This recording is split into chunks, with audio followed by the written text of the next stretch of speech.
Hello, everybody. Welcome to World 101 Podcast. I'm your host, Eddie V, this episode, and I'm sitting in some of my t-shirt and boxers because I've been off of work today and I just felt lazy of getting dressed. Joining me is Mr. Josh LeGrew Hello. and Sir Michael. Howdy, yo. Yes, the crew wasn't able to make it, but we are coming together to give you guys a fun-filled podcast. We're going to be talking about what we've been playing, and got a really good question I want to ask these guys in our next section because I think it's going to be a good one to have. But before we get into that, what video games have you guys been playing? I'm gonna start with you, Josh. What you been playing? Okay, so today I started up again Hellblade because I never finished that game. So I started that up and I got about halfway through it because it's not that long of a game. I got about halfway through that. I realized how good of a game that was, especially when you play with headphones. And Larry's been streaming that. Here's a shameless plug. Larry's been streaming that on our Twitch channel too. So if you guys haven't seen that game and you want to see it, it's also on Game Pass. So if you have an Xbox, it's free to download for you if you have Game Pass. I own it on two systems. Yeah, I know. I have the disc. I have the disc of PS4. I just haven't played it on that. And been playing Kunai on Switch, kind of going on and off with that. I kind of got to this point in that game where I need to take a little break because I got to the crypto mines. I don't know if you guys have been playing that game or not yet. I played a little bit, but I put it to the side too. Okay, I got about, I think I'm about a third of the way through. Just the way the arc of the game is kind of working. I finally have I think I have all the abilities except one, which I'm trying to get now. And after that, I think that's about halfway after that kind of area. But the game is fun. It's challenging, not too challenging. The most challenging thing about that game is where to go. The map is kind of vague sometimes, and so it's kind of hard. It's a Metroidvania style adventure game, kind of. It's really weird. It's kind of it's cool though. I am enjoying it. So I think Larry was saying that we're going to get maybe somebody on, a developer on about that because there was a big kind of controversy online about it. Oh, what is downvoting or whatever? Yeah, there was like one person that downvoted on Metacritic to get like a negative review, and it went like tank the review score on it because there was so little review scores already. So, and I have also been dabbling in Jedi Fallen Order still. I cannot believe I cannot end this game.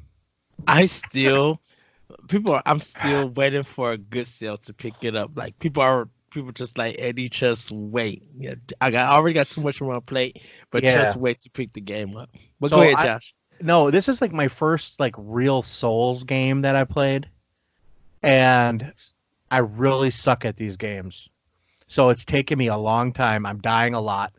The boss battles are absolutely unforgiving. And I actually was stuck for 2 days on one battle.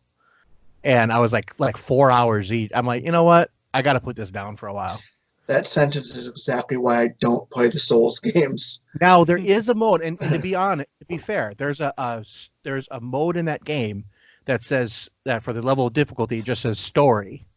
And basically, it's super forgiving in the combat, and you're just playing it for the story.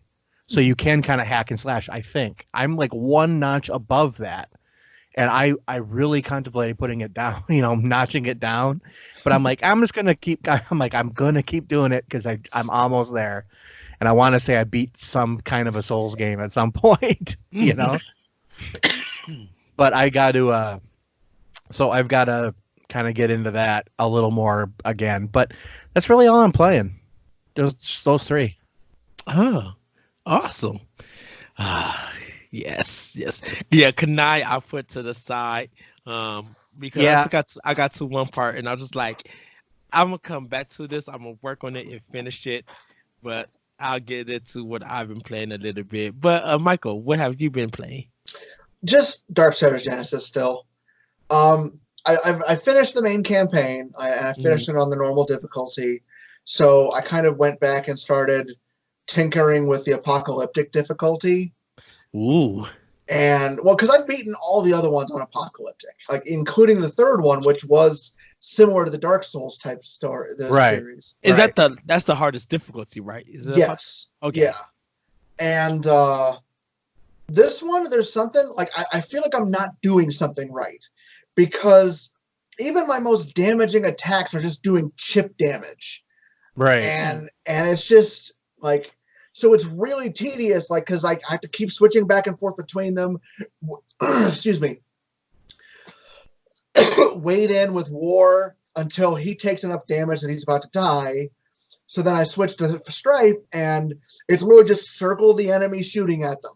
And, you know, each group of enemies, that lasts for 2 to 4 minutes. And it's just, it gets really tedious. I've only beaten the first stage on Apocalyptic so far. Okay. And I think that's kind of might be bad level design, because that seems like they're just upping the difficulty, or the like basically making the bosses bullet sponges. It's possible, but it also might have something to do with the creature core system. I really haven't tinkered with it a whole lot, and after getting through that stage, I was like, okay, I'm going to revamp my whole loadout and see how that works. And I spent 2 hours fiddling with that garbage, but I haven't actually gone back into the game yet. Okay. So I'm going to see how that works, and I may look up some stuff online and see if, like, what I'm doing wrong here.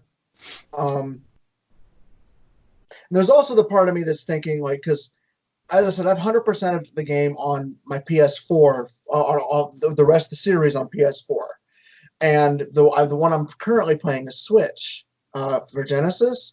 And I'm kind of thinking maybe just for completion's sake, I should go and start the PS4 one. But at the same time, like, I'm so far ahead already. You know?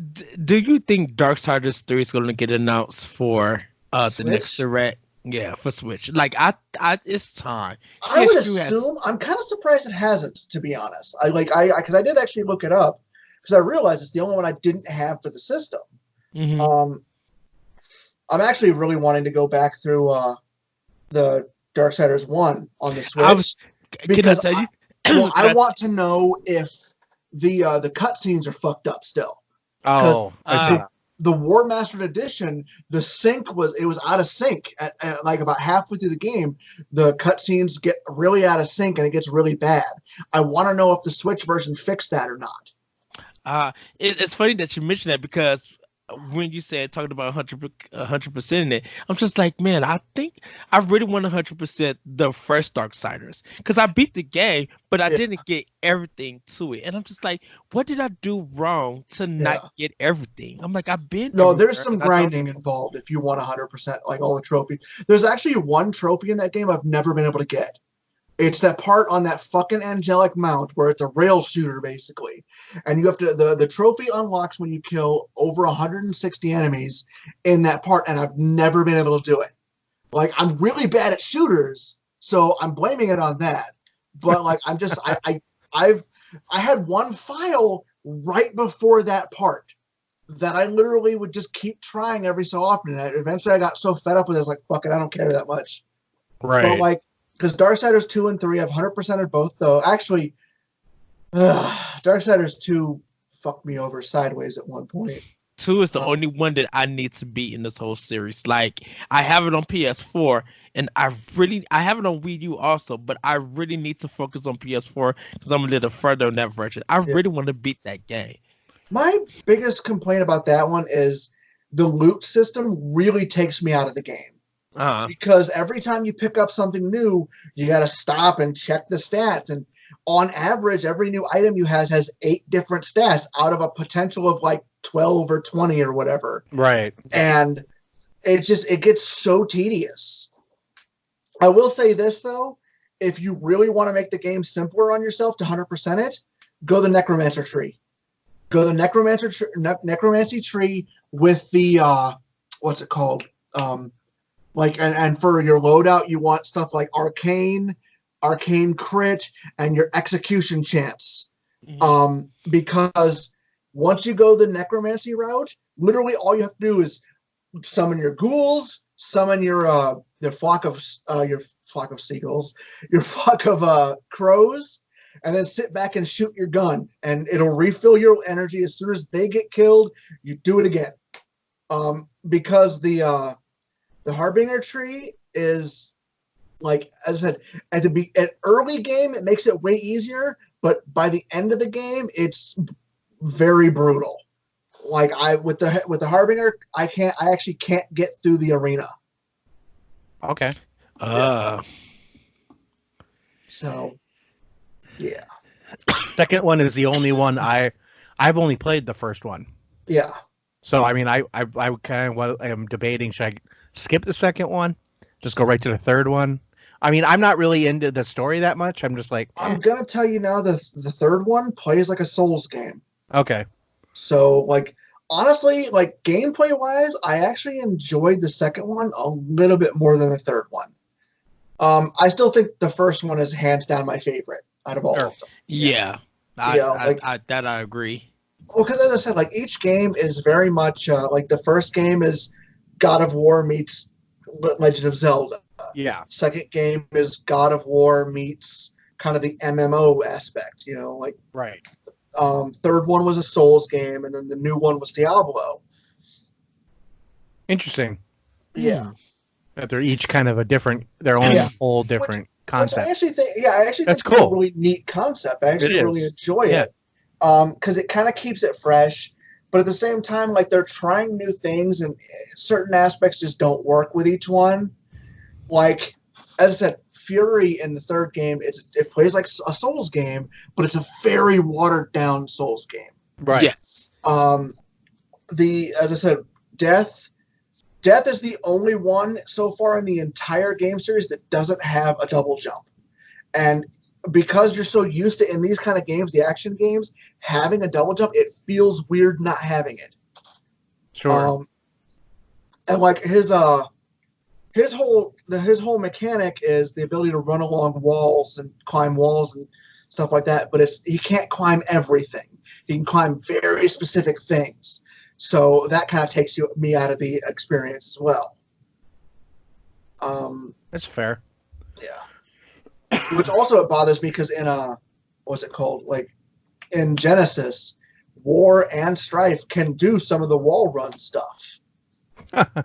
Yeah, so, which was, as I said, supposed to be Death's whole shtick. Right. Although I will admit, my favorite thing about, like, out of all the Horsemen, like, Death's voice is my favorite. So they got Michael. Yeah, they got Michael Wincott to play him. He played Top Dollar in The Crow, the first Crow movie. Yep. And okay. His voice was perfect for it. Like, he had a single line in the third game, and I was very upset that it wasn't him. It's very weird. I kind of wish that Death was the first. I wish Darksiders 2 was the first game, because there's something about the character art for Death, and like his movements, and just something about him. Be like, man, you just work as a main character. Where War and Strife, they bounce off each other. Yeah. And then Fury, so for some reason, Fury feels like a love interest, but she would still kick tail. Have you played through the whole third one yet? Yeah, I beat it. Yeah, she actually has the best story arc so far.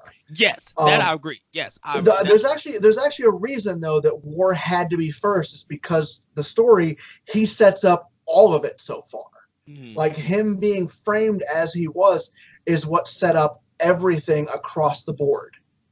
Obviously Genesis doesn't count since it's a prequel, but well, it's if you think of it like a old school beat 'em up, like Final Fight, for instance, War is Cody, Fury is Hagar, and Death is Guy.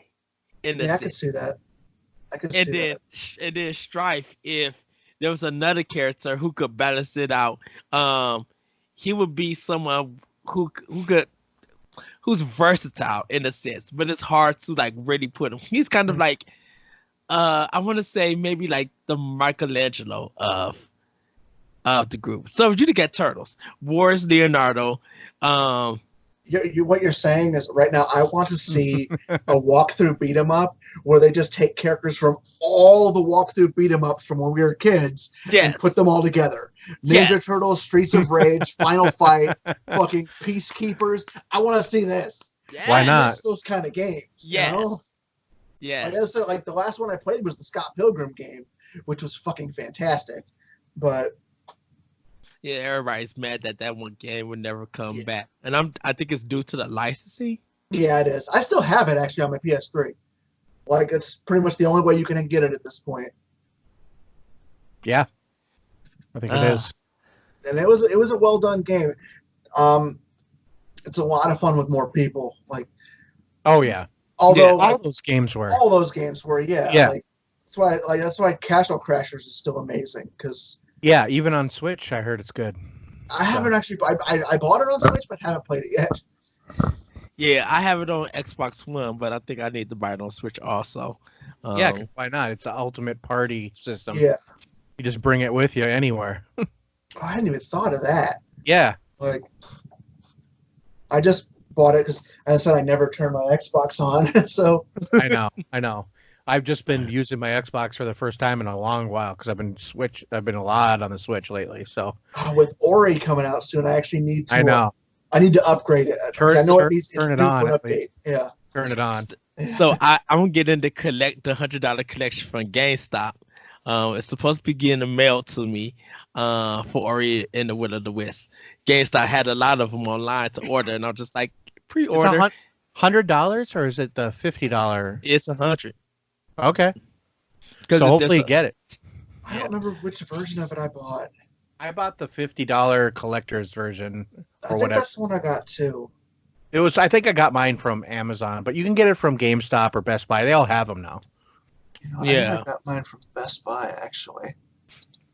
Yeah, because I know this Friday, I'm picking up Pokemon Rescue, or it's gonna come in the mail.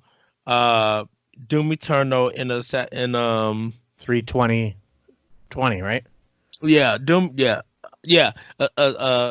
Animal Crossing and Doom Eternal is on the 20th. I'm picking that up. Tomorrow, I'm getting. I think I'm gonna go ahead and pick up, or just like purchase actually tonight. Murder by Numbers on Switch. It's like an indie game. It's a mix of Phoenix Wright and Picross together.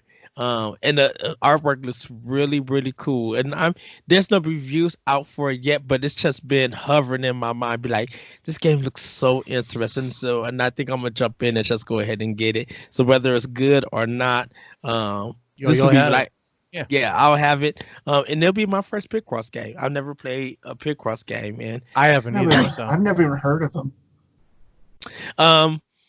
They're very big on Nintendo handhelds. Yes. Sorry about that, everybody. Yeah, we're all kind of fighting stuff, I think. Yeah.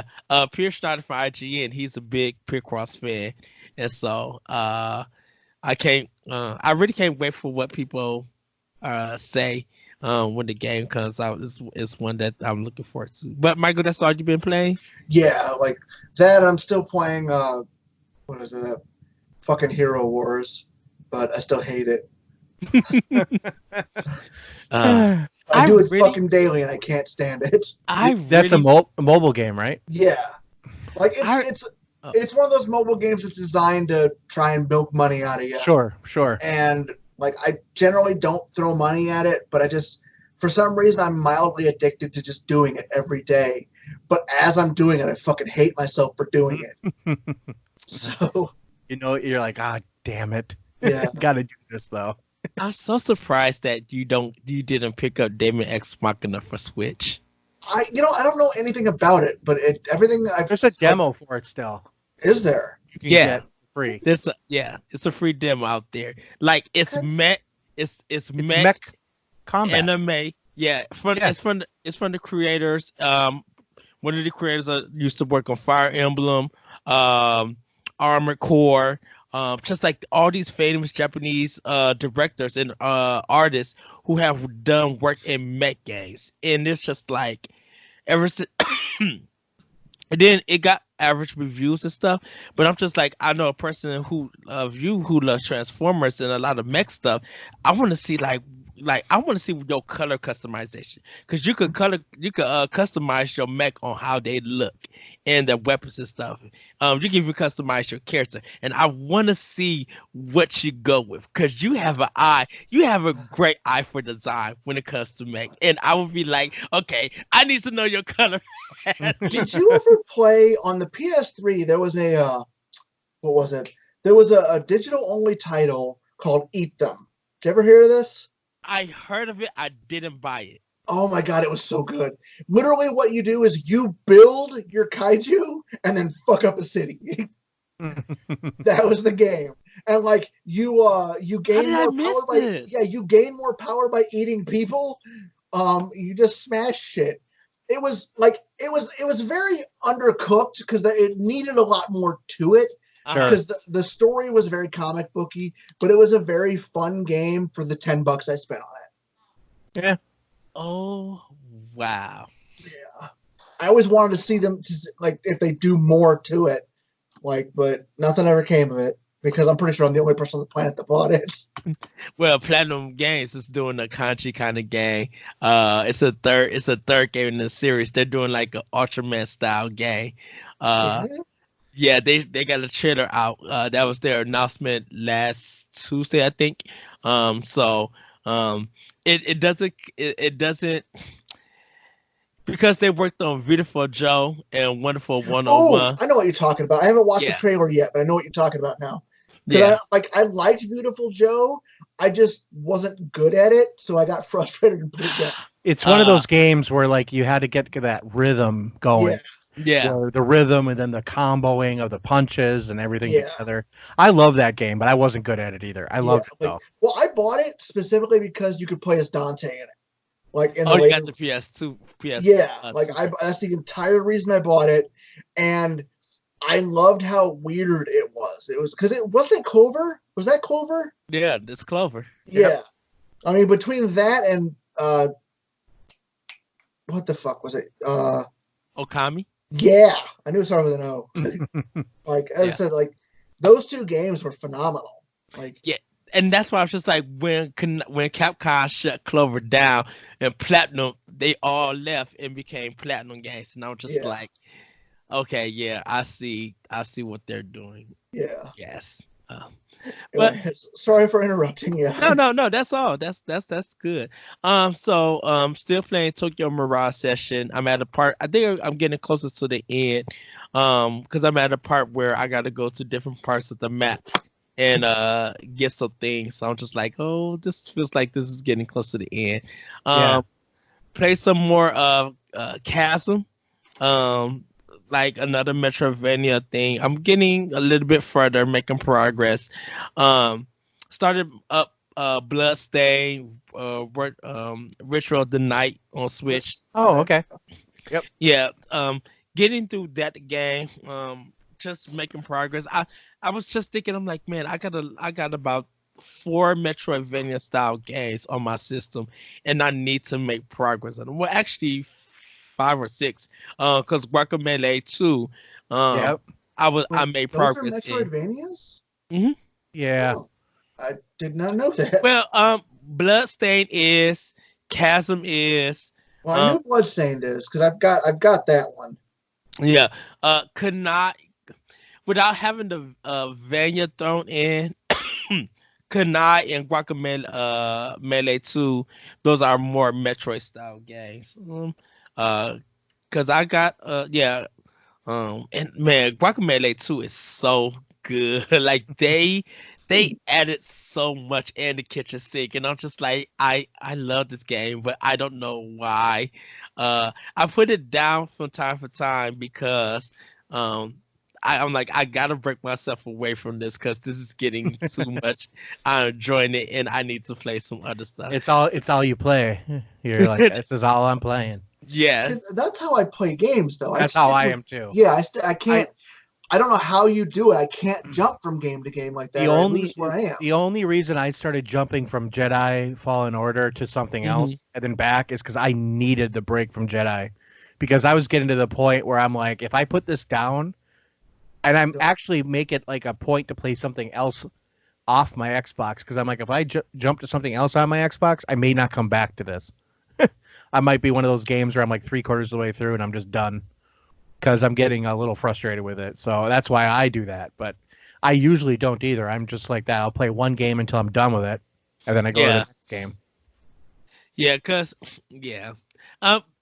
sometimes I break away because, like you said, Josh, just needing a break and just like I need to rotate and change up these games. Cause I tell people I'm like I play 6 to 10 games per week, so I'm trying to make progress in different games. And so when I actually get to the end of that game, bam, it's done. Go to the next game, bam, it's done. Go to the next game, bam, it's done and stuff. Yeah, so that's pretty much what I'm doing on Switch. On PS4, play more of Knack on the first one. I think I'm getting closer to the end. How do you like that? How do you like that game? I still prefer the second game over the first. Sure. It's fine, but once again, Sony keeps dragging. Sony keeps allowing their developers to drag games on when it should be over with.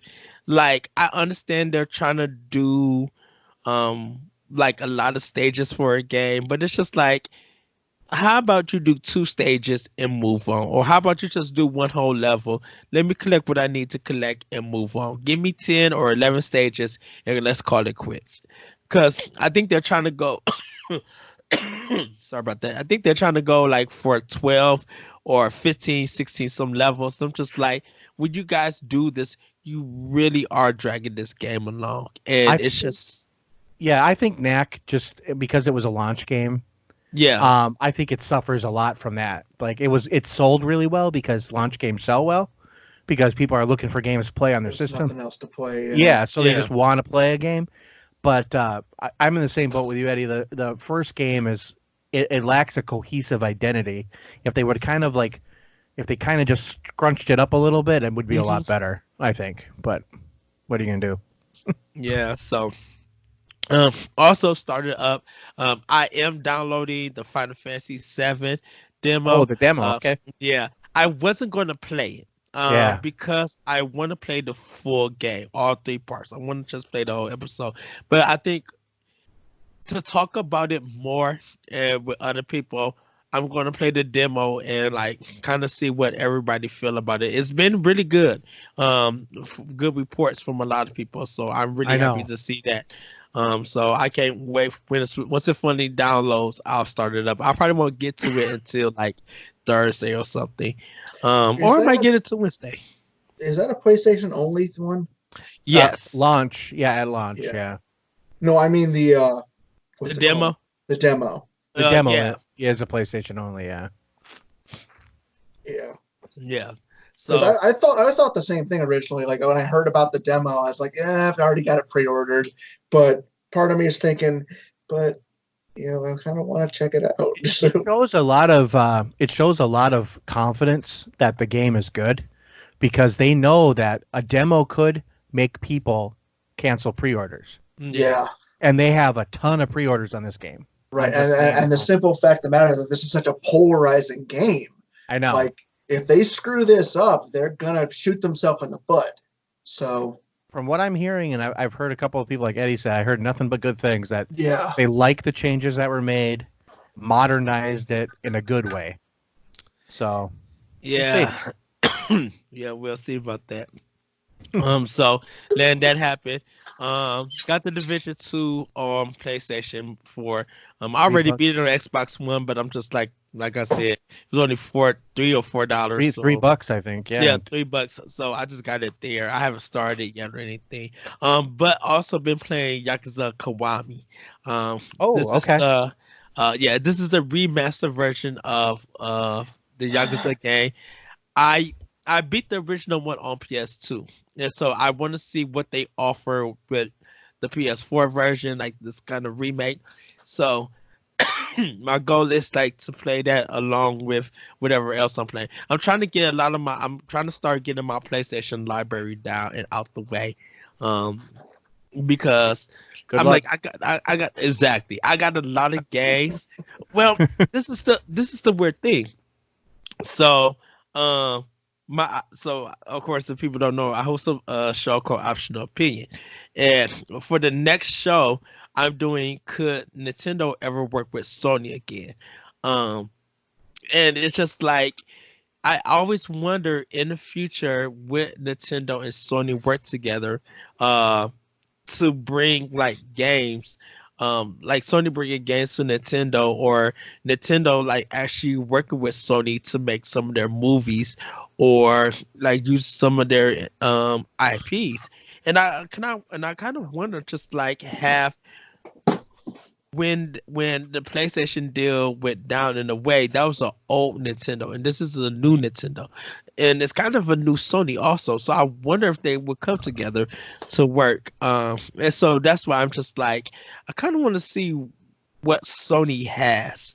Um, Did Sony ever sign on to the whole? Because they were fighting the crossplay. Are they still Yeah. fighting crossplay? no, Well, Good. I think they are, but developers just won't have it. Like Nice. they're like because they need some of Yeah. these games need the player bases. yeah, Right. I mean, come on, and if you're playing Fortnite or something, why Like, wouldn't you want to play it on anything? Yeah, the shooter games are so like the market is so saturated anyway. That if you get someone playing it, good. That it would actually be beneficial to get them all playing on no matter what console they're on. Right. So yeah, and that's why when that happened, everybody was just like, why is Nintendo Microsoft got it but not Sony? Because definitely when Greg Miller had that problem with Fortnite, they couldn't understand why like Sony took so long to do it. And because Nintendo said they was open up to work with anybody, and work Sure. with developers on crossplay. So I think Nintendo Sony probably could work in the future, but I don't know. So that's something I'm going to be discussing on that show later on. But yeah, Yakuza Kiwami. I love this game, and me and my friend we were talking about it, and we was talking about how Yakuza 1 and 2 came out for Wii U in Japan, but not in America. Right. And it would have sold better in America than it would have in Japan, because everybody was just like, Sega, bring it here so we could play. Because a lot of people didn't play the Yakuza game, and a lot of people didn't get a chance to play to. So Wii U would have been the system that everybody would have brought it on. I think Sega's been surprised, honestly, by Yakuza Mhm. in the United States, especially bringing it now to starting to bring it to Microsoft's consoles. They're bringing it to Xbox. Yeah, It's going to be good. I mean, it's great. I have friends that play it constantly. I have one of my friends has bought me every one on PS4 that's been remastered. He just sends it every now and then. I get an Amazon package, and it's another Yakuza game that I haven't even started yet. So I tell him, stop buying me Yakuza games because I'm never going to play all these at once. So I've got every Yeah. one sitting up on the shelf, but he loves them. He's just like, you got to get into them and to play them because they're just fun games. So, they take about 2.5 weeks to beat. right. Because they are long and the stories are long, but they are great action RPG open world beat 'em up games. Right. You want to put it as that? Kind of like Sleeping Dogs, almost. Yes. Oh, I love Sleeping Dogs so much. I know, right?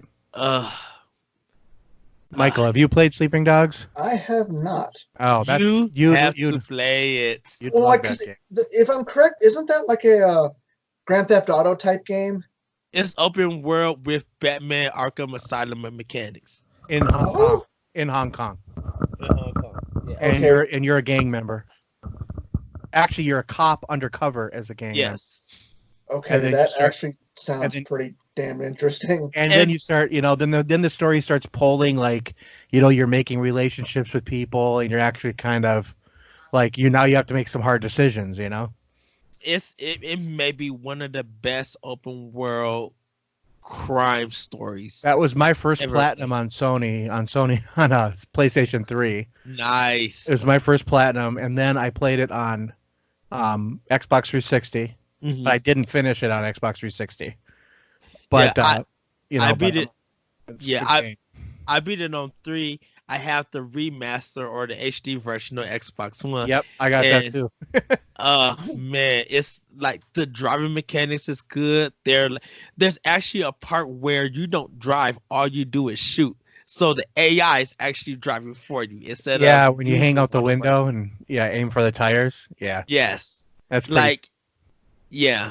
I And the now story is really good. The story's good. oh I'm not going to ruin it for Michael, but the story's great. You got yeah. to play. It's like $4, $5. In fact, Seriously? it was free a bunch of times. I don't. Yeah, I'm not on any of the Yeah. what are they called? The live pass or any of that stuff. Right. But still, like, yeah, that actually sounds pretty fucking interesting. Yeah, it's so good. Um Sleeping Dogs. Yeah, yes. it's called Sleeping Dogs. Yep. Okay, yeah, I'm gonna write that down because I'm dumb and won't remember this conversation in 15 minutes. Sorry everybody. My microphone keeps falling. It's a heavier set microphone, so that's why it keeps falling. So that's what I'm doing with PlayStation 4. On Xbox One, last but not least, started up Control. I've been playing, okay. yeah, I've been playing the Division 2, trying to get ready for. I've been trying to do the Black Tusk thing, but I think I'm gonna play with somebody. So I got to start matchmaking and inviting just random people. I'll be like, come do this mission with me and go from there. But started back up Control. It needs a map on screen. I haven't played it yet. I have it, but I was going to start that after I'm done with Jedi Fallen Order. So that was Yeah, I'm gonna wait till you. I'll talk about it more once you start playing it. Okay. Josh. okay. Um, It's coming so up next. So I mean, I love Remedy's games. So mhm. they're some of my favorite games. So I really do want to play it. Yeah, because what I think I finished something on Xbox, and I gotta look back to what I just finished. Because I knew that I'm like Control has been the game that I wanted to start back up. I think it's because I put Borderlands 3 on hold. Due to one boss, I was supposed to be jumping to Control, but I started playing Switch. Um, but Yeah. but everybody, that's what we have been playing. When we come back, we're gonna get into a really good discussion. I can't wait to have this discussion with you guys, and we'll be right back. And welcome back, everybody, to World 101 Podcast. And so now we're gonna get into our deep dive discussion. So, I want to ask you guys, we know what's coming for Microsoft, and we've been excited and anticipating what they're going to show. We know some things for Nintendo, uh, what they're going to hopefully come out, and we get excited for what they're going to show. What I want to ask you guys is, why do you think Sony is getting a lot of negative press and reactions from the community and fan base? Is it because a lot of stuff that we don't know, or is it because they have been too quiet and they're not willing to share anything? So, of course, we know PS5. Everybody is waiting to say something about that, but the more people want to know of how Sony is going to do, the more they're not saying nothing. Definitely the way they're not coming to E3, the way they decided to stop. They didn't want to go to GDC, which we can understand and everything. But why in this time Sony is receiving a lot of negative press, not press, negative reaction from the community of gamers? Who do you want to go first? You do it because I got to think about this one. Yeah, this is a deep one. Yeah, well, because I don't tend to follow a lot of the news like that, like as Right. as you guys do. So Well, the thing that I've noticed is just in general that Sony, first of all, really doesn't have a reason to hit that restart button on the console generation. Mm-hmm. You know, they're the top dog. They're selling a lot. I mean, sales have slowed down because of anticipation of the new. I mean, and we're at market saturation. I mean, you're over 100 and what 15 million now or something like that. Some crazy number. So you know, pretty much everybody that wants one has one, and so, and I think gamers are fickle, and we always want to know. Like we want to know what our people are. They're proud of their consoles, or they can only afford one, or they only really want one. and they don't want the Xbox, but they want the PlayStation, and the PlayStation's, Sony's not saying anything. Mhm. But I mean, I just think that in general, the general kind of consensus is they don't have to say anything until they're good and ready. So, I mean, I don't personally know why there's so much, hate for it, or it's almost like a bated anticipation. And when people finally get the answers, I don't think they're going to be satisfied about it. They're going to want more, and they're only going to tell them a little bit at a time.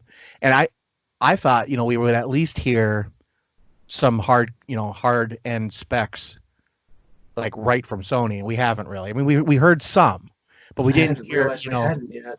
Yeah, I mean, we haven't heard much, and we haven't heard any, there hasn't been any reveal event scheduled, and it's to their advantage to wait as close to E3 as possible, and especially with the fluctuating market, where, I mean, look, I've been hearing a lot of chatter online from a lot of different people, a lot smarter than me in production of things, and because of things happening elsewhere in the world, that they're saying that there's a good possibility right now that the next generation of consoles is going to be delayed. And if they get delayed into 2021, GameStop will go under right away because they're just trying to hold out for that. And so I'm thinking they're holding on just because it's in so much flux right now that they just don't know. And they don't know the price because the price changes every day because they're competing for these parts. I didn't realize they hadn't set that yet either. No, I mean, everybody's guessing $500. At this point, all I knew is that they had announced that they were kind of working on it. Like beyond that, I hadn't heard anything concrete.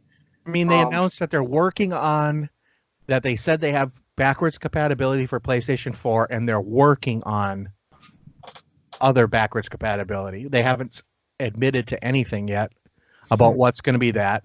I mean, everybody knows it's going to be, a 4K gaming machine.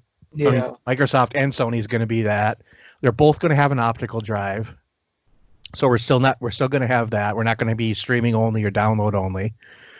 Thank God for us that collect stuff. Yeah.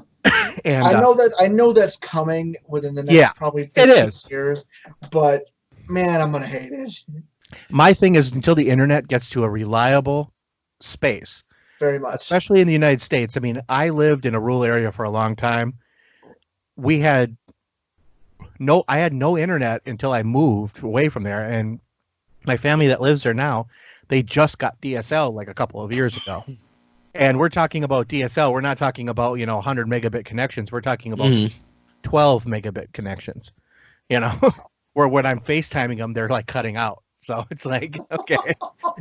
Wow. Yeah. That's brutal. Like, streaming Netflix is still not a thing. I mean, out where like my uncle lives, they still have family video stores because they don't have reliable internet.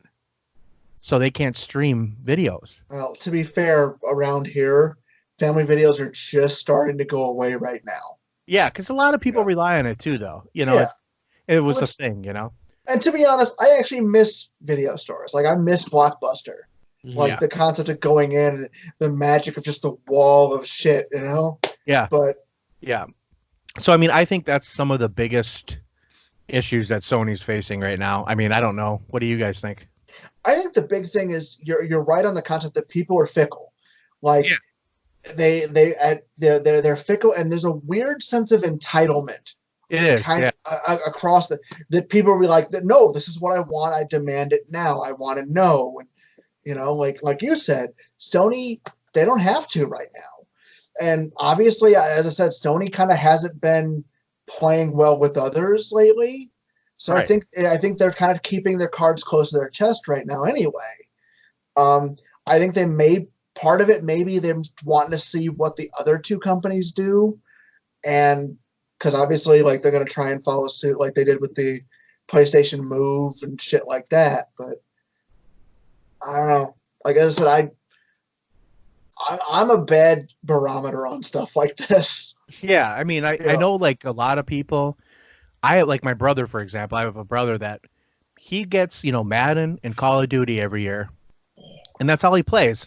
And he might be a Madden or a Call of Duty behind. So he's getting them cheaper, he's getting them like when the That's next one smart, comes out, he honestly, gets yeah. I mean, and That's really smart. he might be 2 or 3 years he'll get the console, so he doesn't care when it comes out or how much it is because he's not going to buy it at launch anyway. My I got a friend. I got a friend that's like that. He just got a PS3 maybe half a year ago. Right. You know, and he had never had a PS2, never had a PS1. He was, classic plastic all the way, Sure. like the Super Nintendo, and he's the one. He actually had a Jaguar just in his garage because he found it at a garage sale. It's the only time I've ever seen an Atari Jaguar. They didn't have any games for it, so It's actually worth something if he still has it. nope. He one day literally sold everything. Yeah, some people are like that, Yeah, well, he as I said, he was the type of person that he would collect all this stuff. He didn't he just kind of hoarded it. Right. And every time he'd go to garage sale, he'd just give me everything you got. So it got to the point to where he had me kind of helping him organize it. He had, I think it was 76 Nintendo, the original classic Nintendos. We don't know if all of them worked. He had somewhere around 48 Super Nintendos, somewhere around 50 Sega Genesis of all different styles. Just all that stuff. He just, as I said, he collected it. Half of it, he wasn't even sure if it worked. Wow. Yeah. And as I said, he hoarded all this stuff for so long. He had a lay-down freezer at one point, one of the big lay-down freezers. Yeah. It didn't work anymore. So he used it as storage. It was filled with nothing but classic Nintendo games. And I mean, I'm talking bricked, packed, full of classic Nintendo games.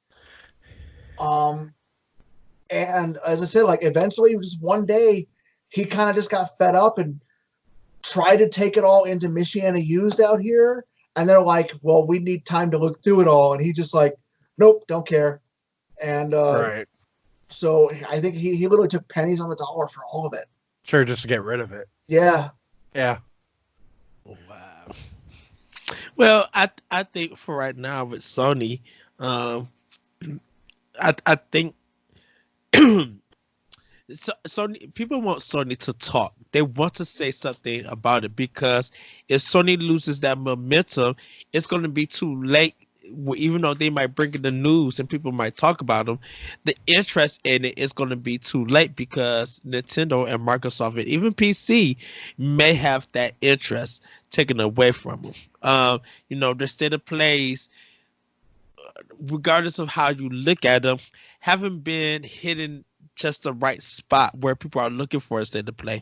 People will check it out to see what's getting announced, but Sony had some belief in that state of play would be able to keep their players and their fan base informed, and it kind of hasn't panned out that well for them.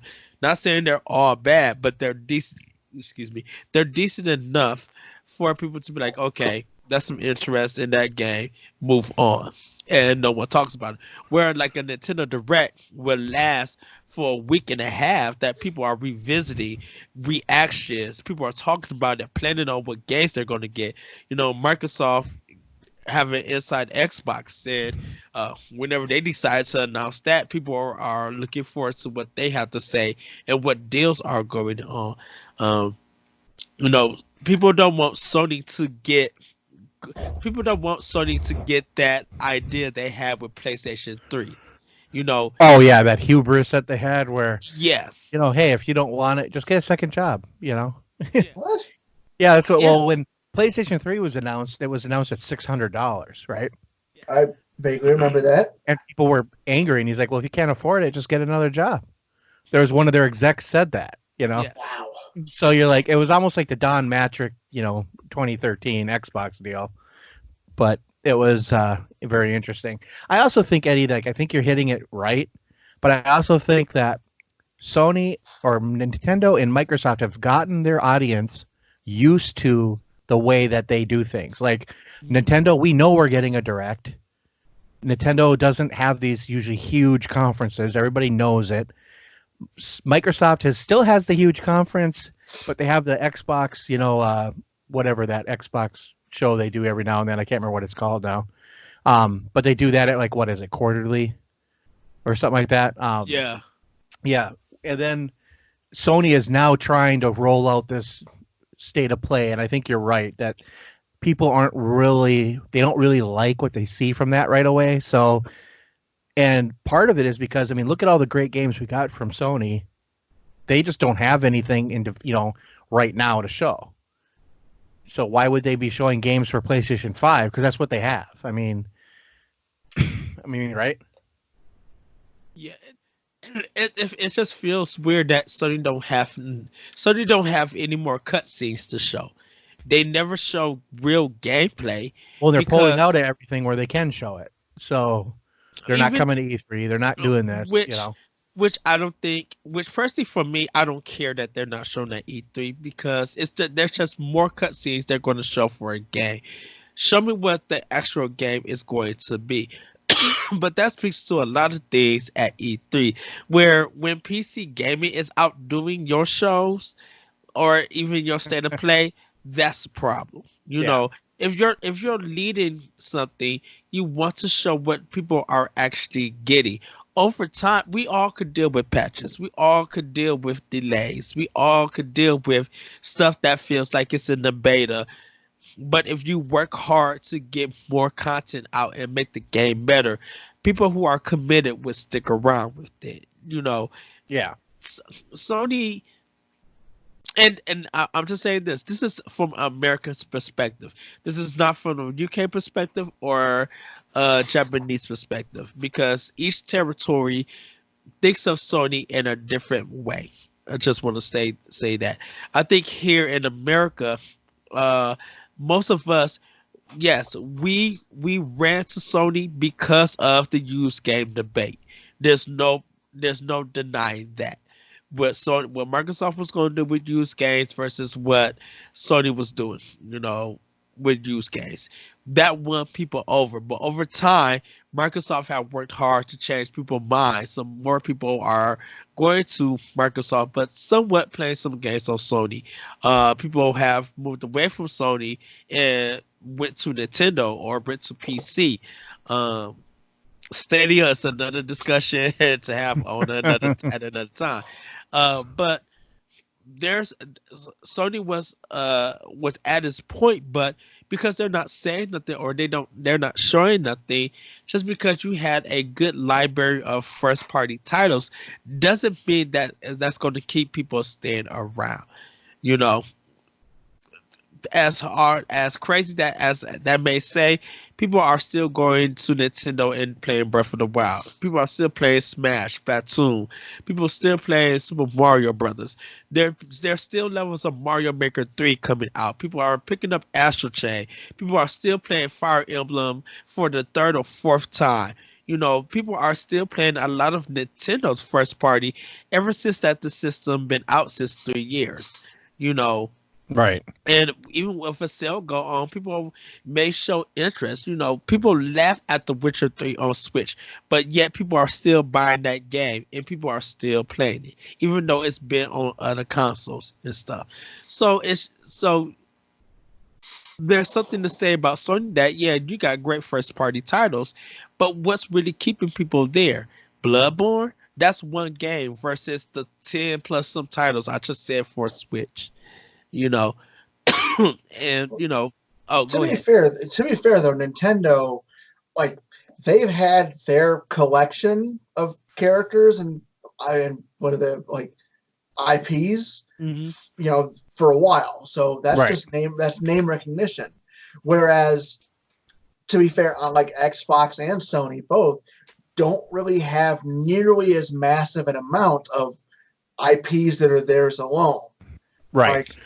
I know they have them, like for instance, Sony. The only one I can think of is God of War. That's because a lot of them are dormant franchises. Yeah. Even for Xbox, like Xbox bought Rare, and they've really not used that like a lot of their IP. So it would be interesting to see some of these IP come back. But Nintendo's in a whole other boat because they got the nostalgia. I mean, they can sell consoles just on nostalgia alone.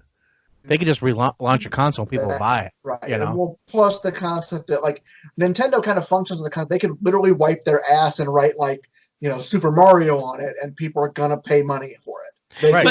But You but know, also, if they could blow their nose and write Zelda on it, people are going to throw money at it. but Metroid, all of those. But You know, but Nintendo always, like I keep saying, Nintendo tries to be innovative. You know, right? yes, they got well-known franchise and stuff, but they always try to do something different with their system. And when they have finally released word on their system, stuff starts to get announced. They know how to roll it out, and people get more interest in that. Where Sony is still feel like they're playing it safe. Yes, they are watching what Nintendo or Microsoft doing, but that's that seems more curious. Are you watching what they do to copy, or are you watching them to see what you could do to outperform them, or just say that you got it, but not really to that level of what they're doing? You Probably know, all of it. Like, you know, as I like said, it's probably a little bit of all of it because from a marketing standpoint, it makes sense on for them to observe what's going on, mhm, see how can we put this on what we're doing, because obviously they can't mimic like the Wii. They couldn't mimic the perfect the motion controls, Right. even yes, though like because PlayStation Move wasn't nearly as good, you know, and all the I guess you can call gimmicks that Nintendo does, you know, they try and it just doesn't really work because I don't know, it just is what it is, I guess. But well, it's not that they try. I feel like third party, in a sense, don't know how to innovate because they've been stuck doing the same thing that's been making them money. yeah, that's actually a So, good point. when you're not trying to innovate and actually learn to do something, yes, you're supposed to put out some products that might fail. But look at the reviews. Look what people are saying to be like, okay, they like this and we could get this better. So let's continue to work on it because, like I said before, third party was crapping on Nintendo, but Nintendo was keeping them afloat Hmm. versus Sony and Microsoft putting their game out on that system, and you might have a chance of getting your studio closed. Like Yeah, Square Enix is a good example of that. They weren't putting their stuff on Nintendo, even though they had a good relationship. A lot of their stuff was not hitting well, or even Capcom was not hitting well on the other platforms. They started putting their stuff on Nintendo and started seeing money roll in yeah. month by month. Well, to be fair, Capcom has been kind of shooting themselves in the foot professionally for the last decade. Yeah, Yeah, they're But but they're coming back. I mean, in a big but way, yeah, in a yeah, good way too, especially with the Resident Evil stuff they're doing, the and Devil May Cry was Devil actually May good. Cry. Yeah, They've learned from their mistakes, and they learned rather quickly. yeah. and Well, as I and, said, and like, because as I said, I was pretty much done after the Tekken X Street Fighter, or Street Fighter X Yeah. Tekken. I mean, yeah, the fiasco, the all the shit was on the disc already. And then, like, as I said, like, as much as I love the Street Fighter series, when I found out that the new Street Fighter is, you know, was bare bones when it first came out, and then you had to pay for everything else, I was like, no, I'm out. I'm out. I'm not interested. Right. But yeah. and then And, I found and out fucking Tekken's doing the same shit because the universe hates me.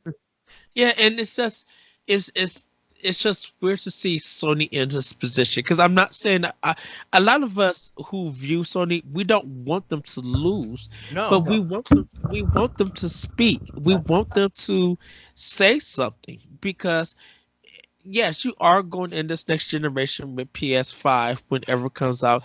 You're probably going to have a great library of ported games, of new games, and third party.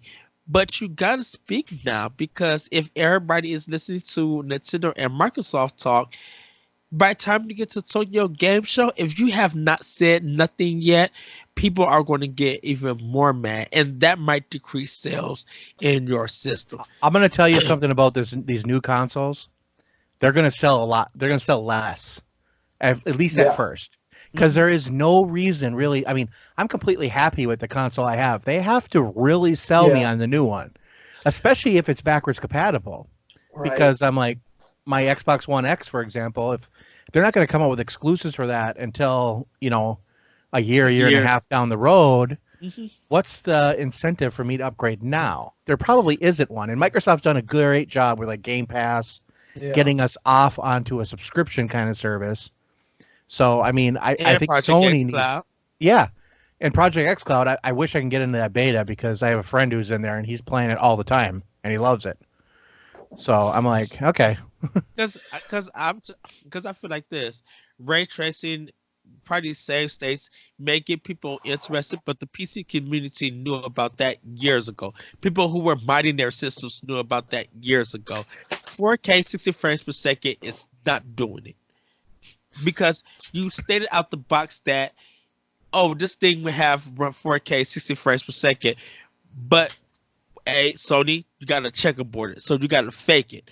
Microsoft, you have to choose between each one of it. Right. But X, And then look at Nintendo. They don't even care. they don't care because they know They don't need to.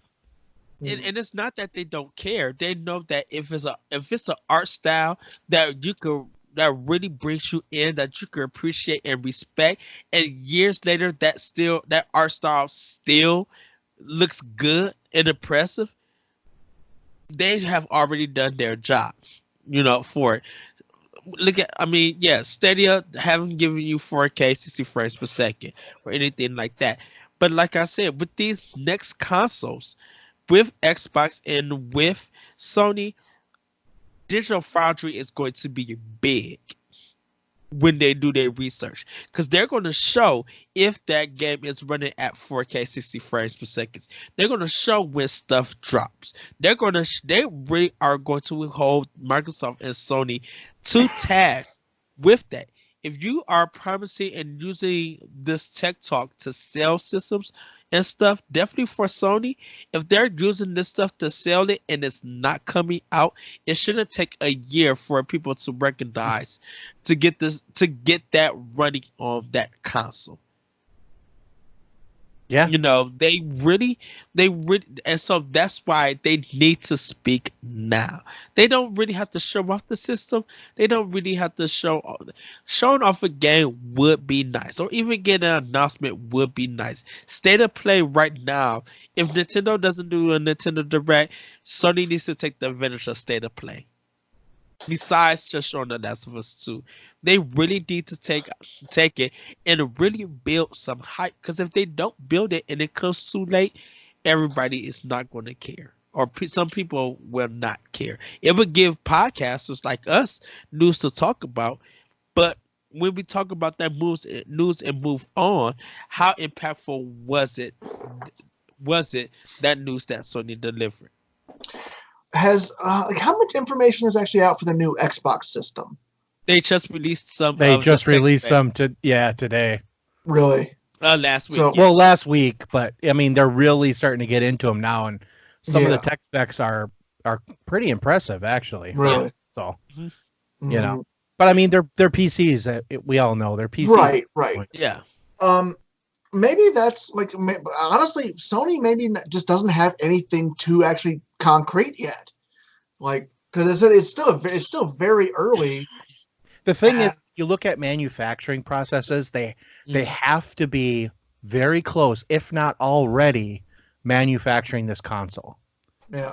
Because to do a worldwide launch like they did with the PlayStation 4, and Xbox One did the same thing, they have to allocate so many units to every country. For example, right? So, like, the United States is going to be their biggest market, and so they're going to want to allocate the most units here. Now, I know Xbox had this problem last generation where, because when they make silicon, not every wafer of silicon is compatible to use. It might be a higher quality, a lower quality. So, and they're competing with cell phone manufacturers. A lot of them are using the same RAM, the same processes that are going into this. They're competing with Apple, with Google, with whoever is making these other stuff. So I have a feeling that they're making them, and they're already, they're making them already. I think both are. I think the tech specs are pretty much solidified. I mean, they almost have to be. I thought the design of the new Xbox wasn't even set in stone yet. Like, I think I saw a picture where it kind of looks like a weird tower. Yeah, that was their That was their review at a reveal at the Game Awards. They Yeah. revealed what the box looked like. Yeah. And I bet you anything, it's pretty heavy too. Yeah, it looks like it. And Because now they haven't done anything like that with the new Sony thing, right? No, No, no. uh-uh. There's a fake sizzle reel out there that actually is really awesome. And it was like, you know what? If that was it, everybody would be happy. Mm, But yeah. I mean, it's going to be a box that sits on my TV, yeah. by my TV. That's cool. It'll probably be able to stand or lay down. Yeah, exactly. Right. You know, there'll be some weird because for instance the PS3 had the Spider-Man font and shit like that. Yeah. It'll be something like that. It'll be streamlined. It'll look basically like a sleek race car that plays video games. Yeah. Yeah. Yeah. So- And I mean, it is about the games for both Yeah. systems. So I don't know. I mean, I kind of disagree with Eddie a little bit. I don't think Sony has to say anything because we can bitch and bitch and bitch, but if they Gotta come, buy it. if we 3 months from now, if they decide to come forward, or 4 months from now, everybody's going to be hype, and Yeah. everyone, the past is forgiven, and Yeah. people will be lining up to pre-order it. Yeah. Yeah. I But never they- buy a system at launch because every time I see all my friends buy launch systems and there's always colossal bugs. Problems, yeah. Yeah. And then there's a firmware fix, or there's and now, I mean, thank God we can do that now. Because, Yeah. I mean, before, you used to be able to buy stuff, I think, at launch and be a little more confident it was going to work, like a PS2 or whatever. You knew it was going to work. Do you remember? You know the worst part about this is you remember when we were younger and they would announce the new system and show it off, and there was a drastic difference in the graphics. Yeah. I was miss thinking of that. I was Yeah. thinking of that because, like, when you have the conversation between Sony, Nintendo, and Microsoft, Mm-hmm. and Nintendo is the fastest. It's one of the fastest selling console right now. I mean, they're selling more Switches than anything. Mhm. It's the and weakest it's not- system, though, isn't it? Yeah, but it's not Yeah. always about the. It's not always about the graphics. It's about the art style now. Yeah. I remember when you used to go from the regular Nintendo to Super Nintendo, the biggest selling point was, wow, these games look so good. It ain't going to get any better than this, boys. We're Yeah. playing Super Nintendo games now, I mean, and then computer was the same way back in the day. It was, Yeah.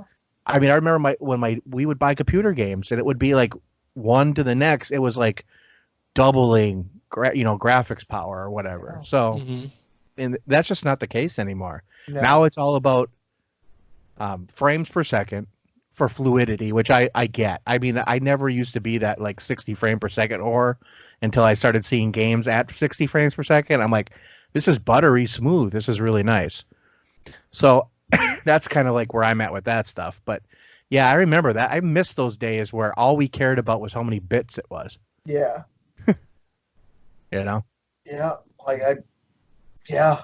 I said it was fucking awesome back then because there was a visible difference. Yeah. Because now, now in order to notice a visible difference, you have to have the 4K smart TV. You have to have the sound system for it. And you Digital Foundry to tell you, because some people I don't have a 4K TV, and I'm telling you, I can't tell the difference 4K image on this thing to a 4K image on my 4K TV. I'm like, what's the difference? Yeah. I mean, I don't notice it. And maybe it's just because the games for the console really aren't taking advantage of it yet. I could see that. And maybe the next generation will really make that difference. I don't know. I don't think so. At least not at first. Right. I think at first it's going to be still towing the line of where we're at, but trying to push it further and further. But it'll be increments. It won't be leaps and bounds. Right. I think things will run faster. Like Yeah. games will run better. And so it'll be funner that way. But other than that, I don't know. I don't really know either. That's what I said. They got a lot to they got to really convince me to buy a new console right now. Yeah. I want to see a company take the amount of power that these current gen systems have and give me a sprite-based game with all of that. Yeah. Like I want to see a Secret of Mana style game that uses all of that, like processing power, that uses all of that space, you know? Yeah. Like something like that. Just, oh my God. New Chrono Trigger or something. Right. So, but that's going to be the show, everybody. Once again, thank you for listening to the podcast. You can check us more at podbean.com for World 1-1 podcast. Usually Larry does all the plugging. You guys can follow us on Twitter at World1_1. One. You can check out the Twitch page, World 1-1 podcast. I believe that's it for Twitch. Yes. So everybody have a great week. Have a great weekend. Once again, thank you, Michael. Thank you, Josh. We kind of want to know what you guys think about it. You could let us know on our Facebook page, community page. We want to know why you think people are reacting negative against Sony. We would love to hear what your guys' feedback, and even hit us on Twitter at World1_1 with your responses. With that, everybody, we will see you next time on World 1-1 podcast. Bye. See ya. Toodles. You know what? We never even mentioned this, but the real reason people hate on Sony is because they're the king.